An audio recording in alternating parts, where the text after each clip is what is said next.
రావణుడితో కుంభకర్ణుడి మాటలు.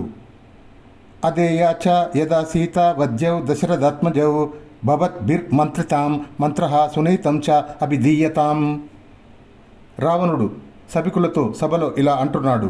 ఎలాంటి పరిస్థితుల్లో కూడా జానకిని రామునికి అప్పగించటం సంభవం కాదు. ఆ రామ లక్ష్మణులను చంపే తీరాలి.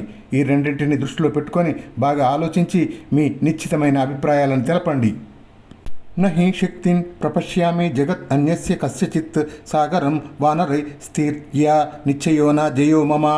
రామునికే కాదు, వానరులతో సహా మరి ఎవ్వరికి కూడా సముద్రాన్ని దాటి వచ్చుటకు శక్తి సరిపోదు. కాబట్టి నా జయము నిశ్చయము. తస్య కామ పరీతస్య నిశ్యమ్య పరిదేవితం కుంభకర్ణః ప్రచుక్రోధ వచనం ఛేదం అబ్రవీత్. కామముతో ఉన్న ఆ రావణుడి యొక్క పరిదేవనను విన్నాక కుంభకర్ణుడు ఎంతో కోపంతో ఇలా పలికాడు. యదా తు రామస్య స లక్ష్మణస్య ప్రసహ్య సీత ఖలు సా ఇహ ఆహు వృత సకృత్ సమీక్షైవ సునిశ్చితం తదా భజేత చిత్తం యమునేవా యామునం.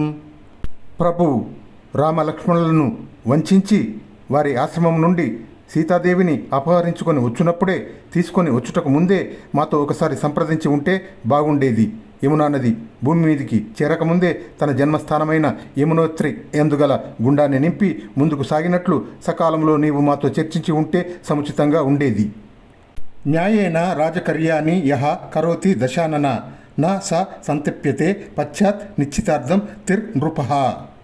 అన్న దశానన, నిశ్చయాత్మక బుద్ధి కలిగిన ప్రభువు తన రాజకార్యాలను న్యాయంగా అంటే బాగా ఆలోచించి నిర్వహిస్తాడు. అలాంటి రాజునకు తర్వాత పశ్చాత్తాపపడవలసిన పనే ఉండదు.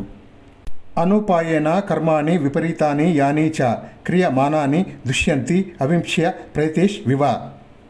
ధర్మ విరుద్ధాలైన పనులను కర్మలను అనుచితమైన పద్ధతుల్లో ఆచరిస్తున్నప్పుడు అవి అపవిత్రాలైన పాత్రలలో ఉంచబడిన హవిస్సుల వలె నిష్ఫలములు అగుటేయగాక అనర్థాలను తెచ్చిపెడతాయి.